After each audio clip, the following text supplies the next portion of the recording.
Dear students, Assalamu alaikum.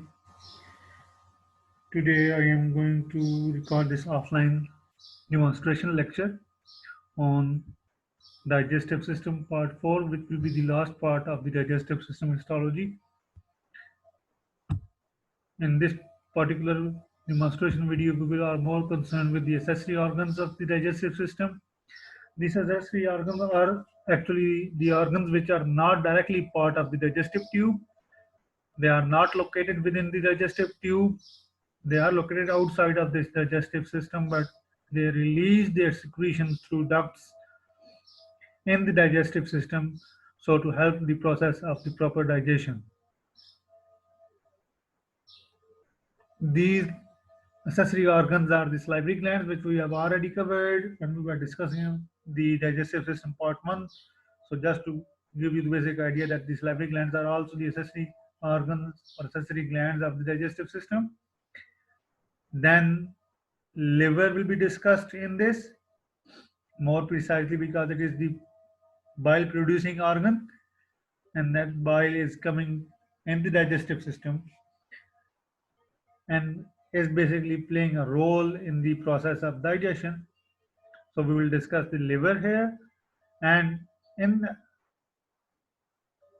with liver we also going to discuss the gallbladder, which is a sac, a storage house for bile. And then if you must have gone through the physiology of digestion, that it also plays some of the roles in the modification of the bile by absorbing some content of the bile and releasing some other in the bile. So basically, most of the time it is discussed as the sac, which is the storage house for the bile. So we are discussing liver, and in association with liver, we will discuss gallbladder. And in the last part of this demonstration lecture, we will discuss about the histological features of pancreas, as it is the organ which is producing pancreatic juice. But we will look at the holistic view of pancreas because it is the organ which have the both exocrine and endocrine portion. We will not go into detail of the endocrine portion, but we will identify the endocrine portion of the micrographic slides. With this basic introduction, starting with the liver description. Before liver description, I want to tell you that liver can be categorized or can be described in different ways. I will just give you one of the slides of the three basic ways on which you can describe the basic features or basic structure of liver from inside. But we are more concerned with the classical anatomical liver lobule, and we will discuss it in detail, and we will then identify its histological features as well. The remaining two, the descriptive categorizations, will not be discussed here. I hope that your theory teacher is going to discuss those two descriptions, descriptive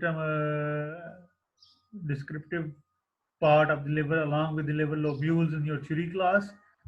So starting with liver, liver is located in the abdominal cavity. Outside liver is covered by a dense connective tissue capsule. They are made up of dense irregular connective tissue that is also termed as Gleason's capsule. And this capsule, which is covering the liver, if you have gone through or if you have examined any animal during the process of slaughtering in your homes or any butcher's shop, you must have seen that the liver, जिसको basic term jigar कहते हैं, it is basically covered by a shiny thin membrane from outside. That shiny membrane is actually the capsule of the liver, and that capsule becomes thicker at the part of hilum. Hilum is the part of any particular organ from where the blood vessels are entering in that particular organ. So this is the basic covering of the liver. Then this covering goes inside the main parenchymatous portion. Again, I am using the term parenchyma and stroma. I have discussed this term previously as well. The parenchymatous part is the main part or the cellular part which is involved in the production of all those, which is performing all those functions which are basically associated with liver.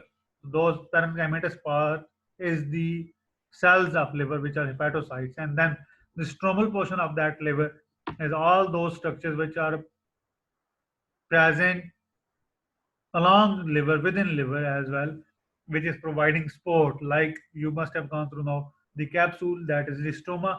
Now the capsule branches in the shape of connective tissue, goes inside the liver organ, as they can be termed as stroma.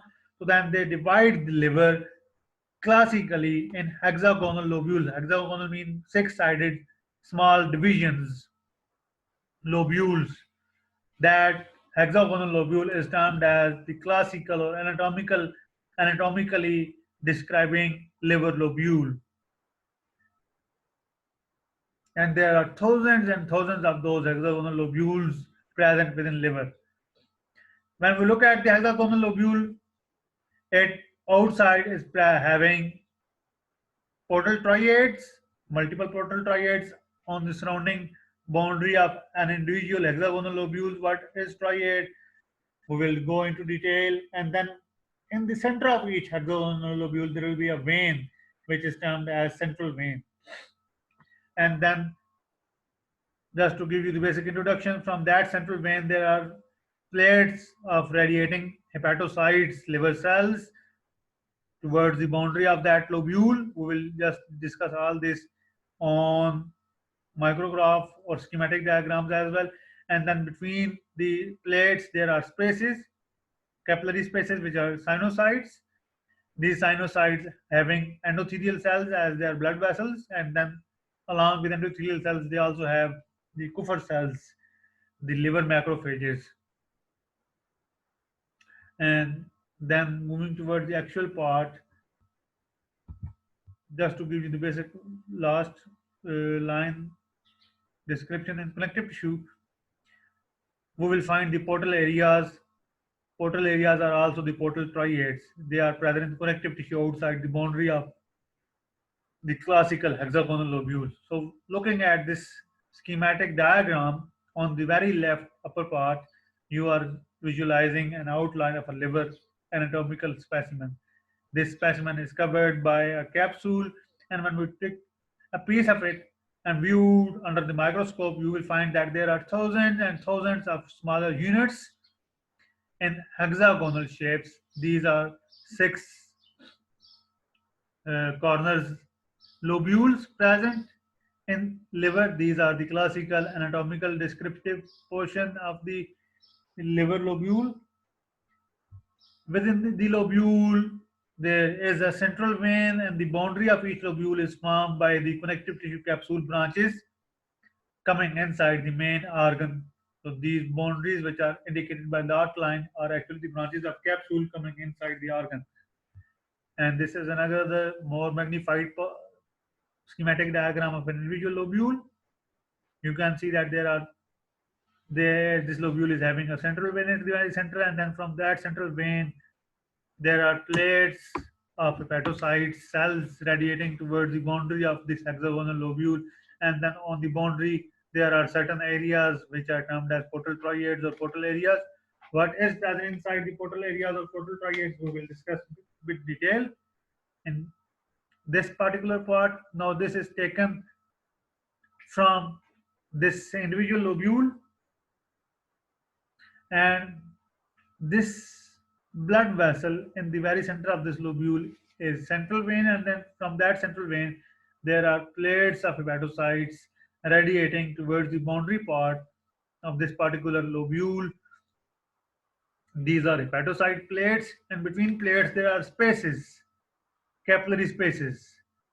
Those capillary spaces are sinusoids, and between two adjacent plates there will be a canalicular system, bile canaliculi, which are going to unite to form the bile duct in the portal area. And then in portal area you will find two type of blood vessels, an artery and a vein. The portal vein, which is coming from the digestive system, which is coming from the digestive system, carrying all the ingest absorbed nutrients from the digestive small intestine part is now coming towards liver in the form of portal vein, and then the main oxygenated blood supply of the liver is coming in the form of hepatic artery branch at the level of each individual lobule present in portal triad. So in portal triad, you will find three structures. One bile duct, which is carrying bile from inside the lobule toward this bile duct, lined by simple cuboidal epithelium. And then there are two blood vessels, one coming from digestive system, carrying all the absorbed nutrients in the form of portal vein, and one artery, which is carrying all the oxygenated blood. And the important thing to remember that both of these blood vessels are emptying into the same sinusoids. Sinusoids mean the capillaries which are present in between the plates of hepatocytes, and from then those sinusoids, this oxygenated and deoxygenated blood travels toward the central vein where it is collected, and during this process, these radiating plates of hepatocytes carries their required nutrients coming and the oxygen coming from the hepatic artery, and then detoxify any component which is coming from the portal vein, blood digestive system, or stored certain components being absorbed by the digestive system. When we look at the more magnified part of an individual sinusoid, so we will find that within this sinusoid capillary, it have a lining of endothelial cells, and on endothelial cells you will find the Kupffer cells or the liver macrophages. And on both sides of this sinusoid, there are the hepatocytes facing these capillaries.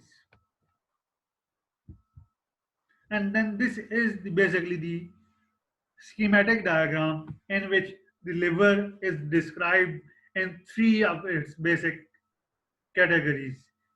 The classical hexagonal lobule, which we are more concerned in practical, is shown here, and then there are portal descriptions in the form of a pyramid, portal pyramids, in which the portal area is in the center of the pyramid, and then these three lobules are connected. The more detailed discussion will be discussed in the your theory class, and then there are the zonal description in which the area between two adjacent central veins are divided in three zones depending upon the blood supply coming from the portal hepatic artery, and on that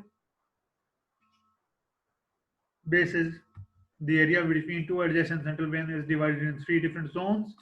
So in zones की detail और in portal pyramid की detail जो है ये theory के अंदर discuss की जाएगी. हम मोर कंसर्न हैं क्लासिकल हेक्सागोनल लोब्यूल के साथ जो एनाटॉमिकल डिवीजन है लिवर की. Another more magnified schematic diagram जिसमें आप देख सकते हैं कि इस हेक्सागोनल लोब्यूल के सेंटर में there is a central vein, और सेंट्रल वेन से रेडिएट कर रहे हैं हेपेटोसाइट्स की प्लेट्स. हेपेटोसाइट्स की प्लेट्स के दरमियान जो स्पेस है, this are the sinusoids, and sinusoids have the Kupffer cells as well, and then on the boundary of each lobule, which is formed by connective tissue capsule branch, you can find multiple hepatic portal vein and bile duct section in the form of portal triad. Now looking at a schematic diagram, not actual micrograph, sorry. In this actual micrograph, on the very left, this is a comparatively low magnified image. इस low magnified image के अंदर they have shown you in the very center a hexagonal lobule.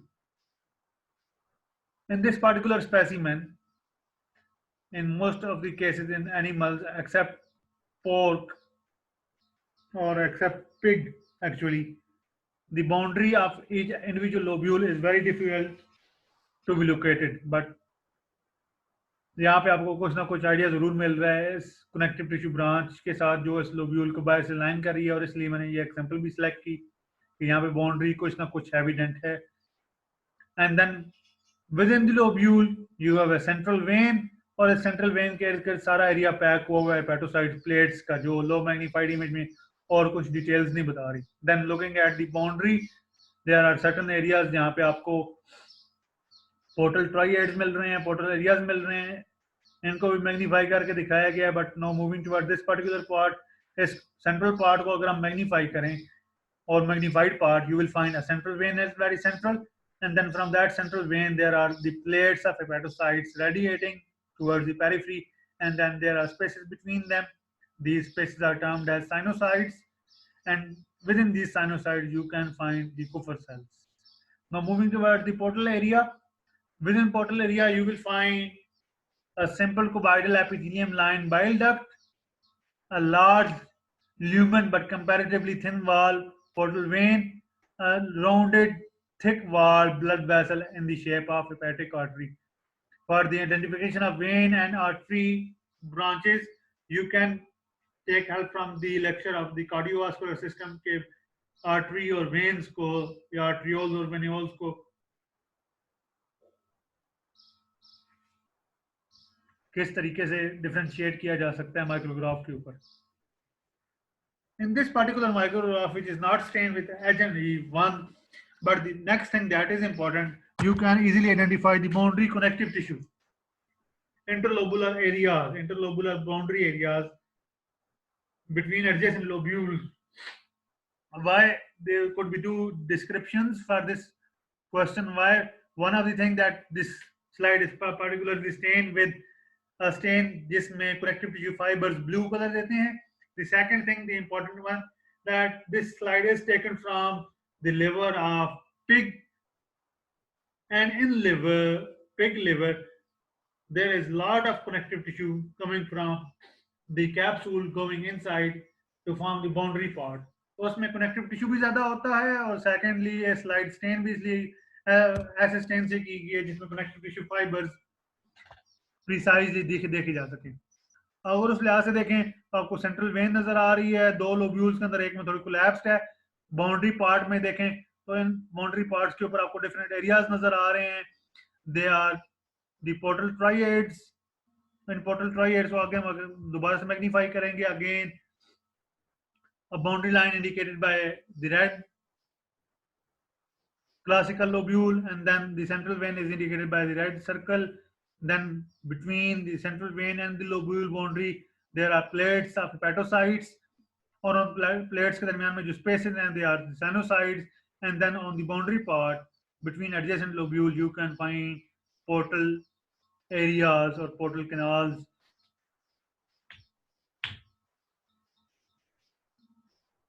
In multiple locations. Again a low magnified image. अब इस low magnified image में देखें तो roughly you can identify the boundaries of these two lobules. One on which I am now moving the cursor.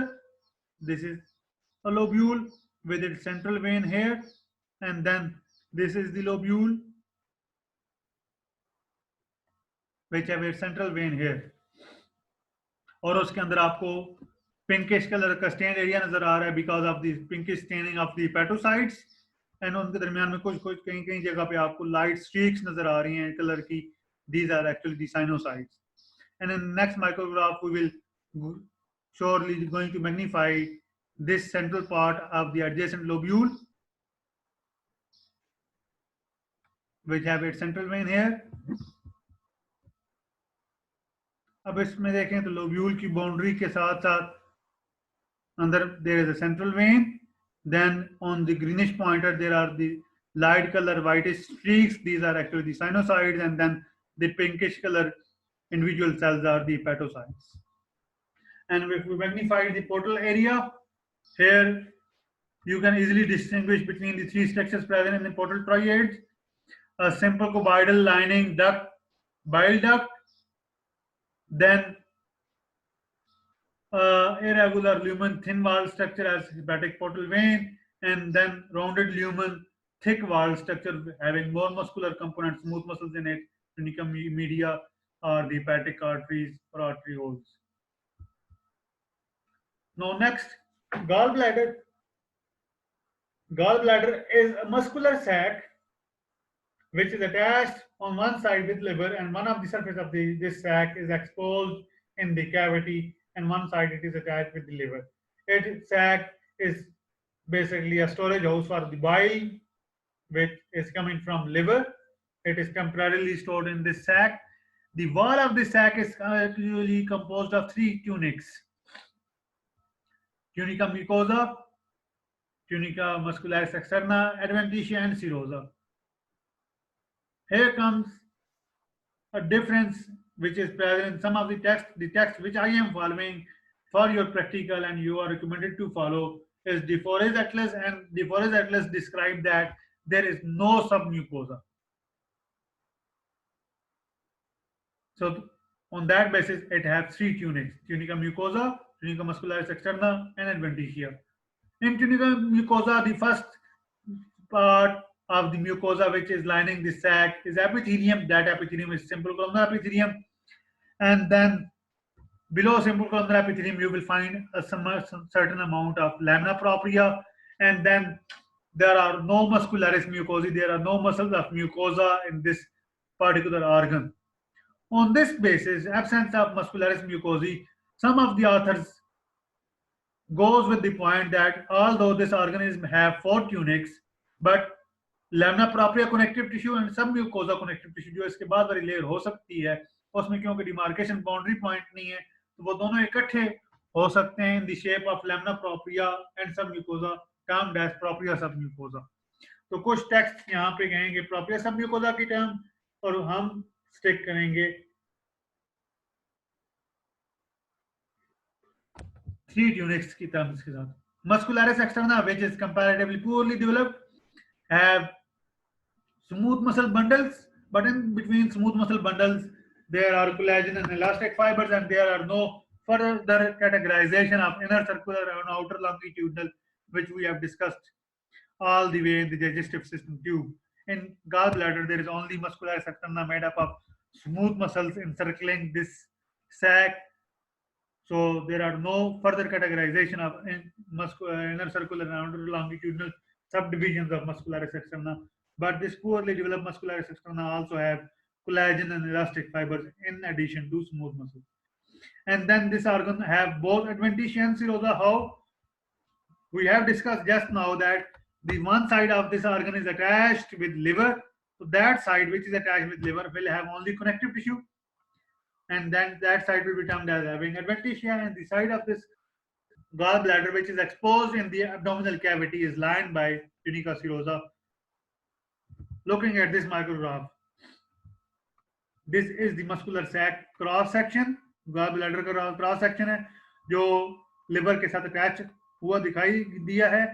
अब वो area जहां पे black arrow मौजूद है, यहाँ पे जो आउटर मोस्ट ये लाइट पिंकिश कलर नजर आ रहा है, that will be termed as adventitia because there will be no simple squamous mesothelial cells that will be having only connective tissues. On that basis, it will be termed as adventitia. But on the other side, the opposite side of this sac, it will be having connective tissue plus mesothelium outside. So then that part will be termed as serosa. And then in between this middle layer, which is comparatively dark pink, will be made made up of muscles, collagen fibers, and elastic fibers as muscularis externa, and then this more basophilic inner part having lots of projections and diversions, diverticulums are termed as the mucosa of the gallbladder. More magnified part taken from this red circle here. Here you can easily demarcate all the layers. The first layer is tunica mucosa. In tunica mucosa, the first part is the lining epithelium, simple columnar epithelium, which is present in the form of certain projections.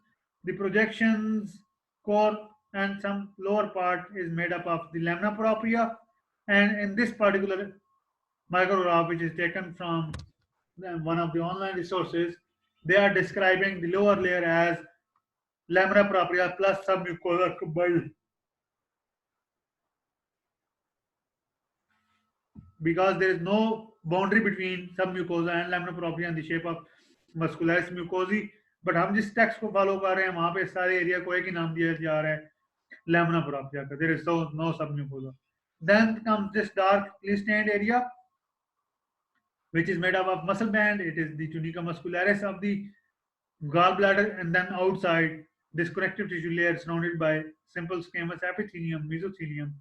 Outside is the tunica serosa of gallbladder. Again, same part. This micrograph is taken from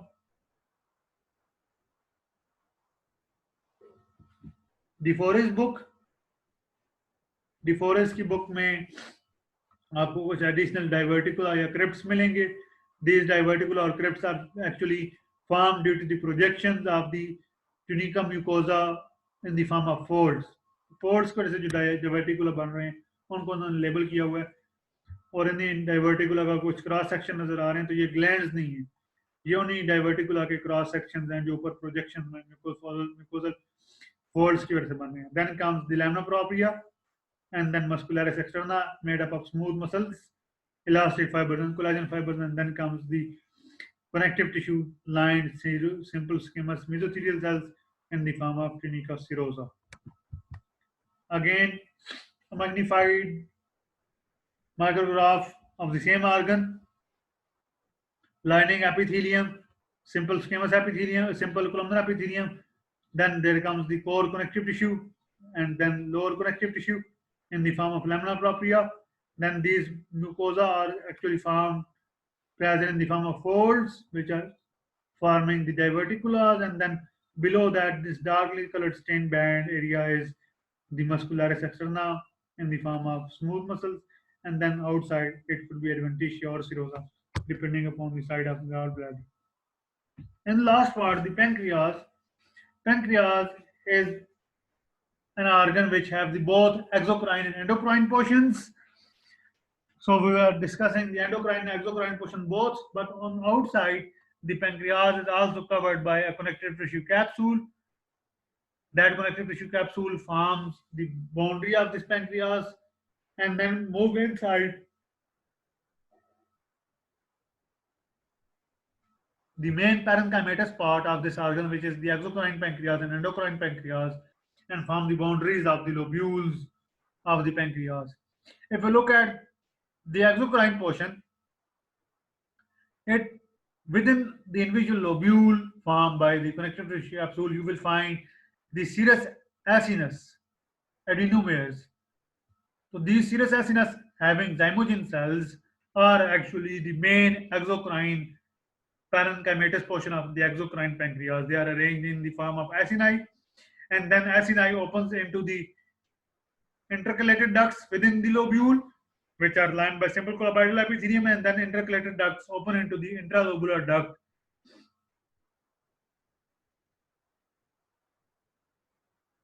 And intralobular duct will open into the interlobular duct located in the connective tissue.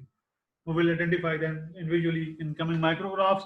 And then the endocrine portion क्योंकि ductless होता है, इसलिए इसमें sales acinus unit की सूरत में नहीं होंगे, बल्कि क्लस्टर्स की सूरत में होंगे, और क्लस्टर्स को नाम दिया जाता है islets of Langerhans or pancreatic islets. These endocrine portions is actually consisting of multiple type of cells, predominantly 3 types, alpha, beta and delta.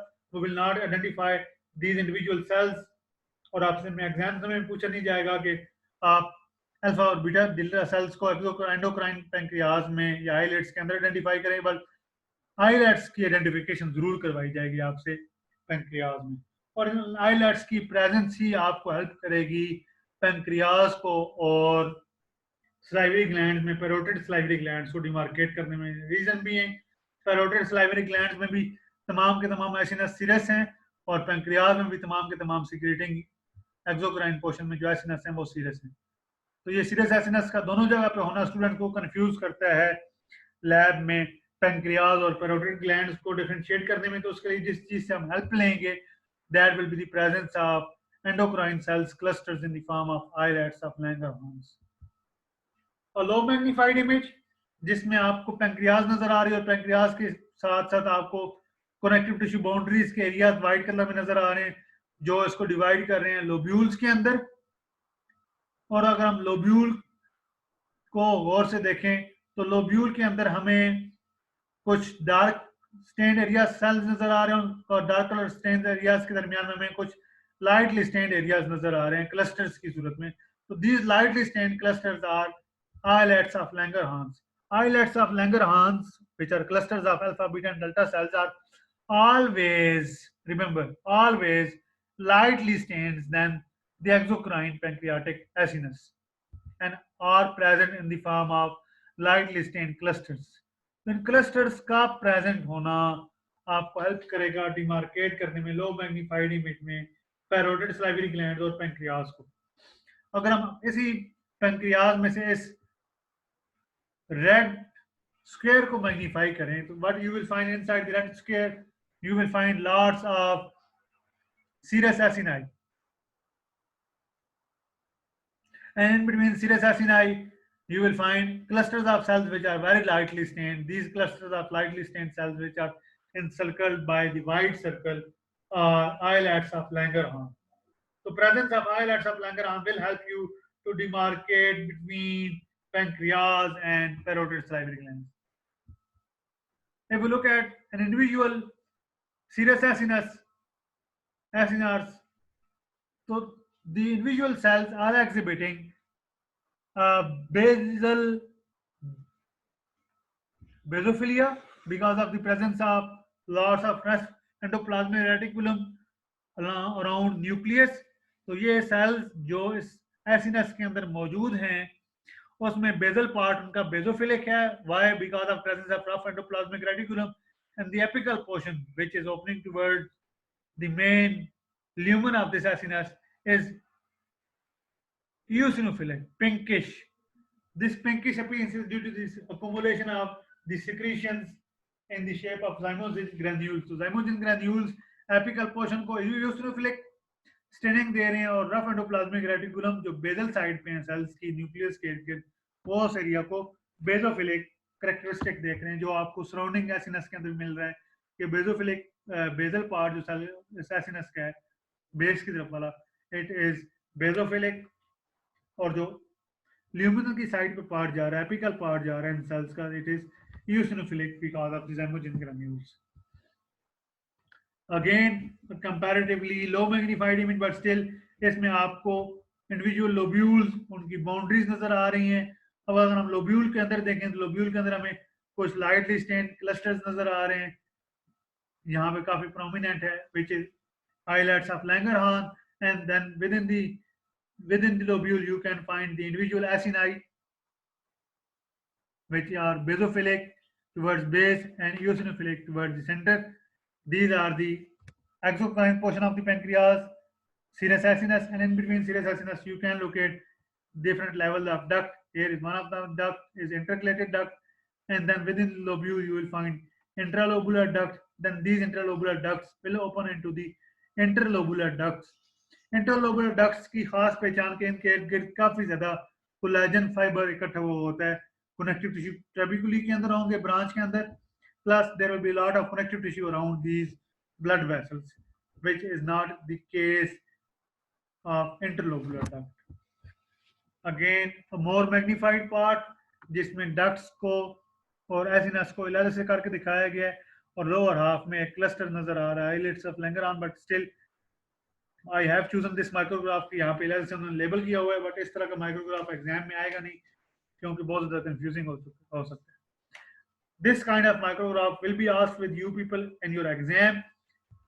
Here you can find two different colors areas, the lightly stained cluster, which is the classical indication of the islets of endocrine cells, islets of Langerhans or pancreatic islets. Surrounding these this lightly stained color area, you can find the serous acini, serous units, which are having rounded nucleus and basophilic basal part and light pinkish central part, a classical indication of serous acini. So in this micrograph, you can easily distinguish between the parotid salivary gland and pancreatic islets due to the presence of this cluster of islets of Langerhans. Again a low magnified image, but यहाँ पे stain different है, जिस stain में आपको islets of Langerhans थोड़ा different तरीके से नजर आ रहे हैं।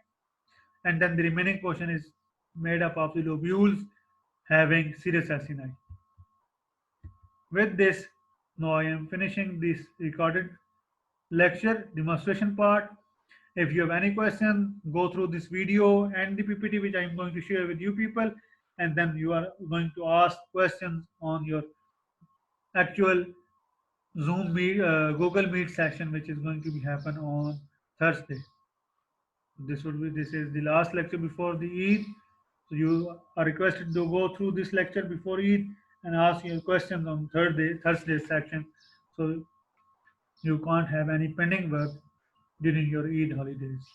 With this, Allah Hafiz from my side. We will have a no live session on Thursday.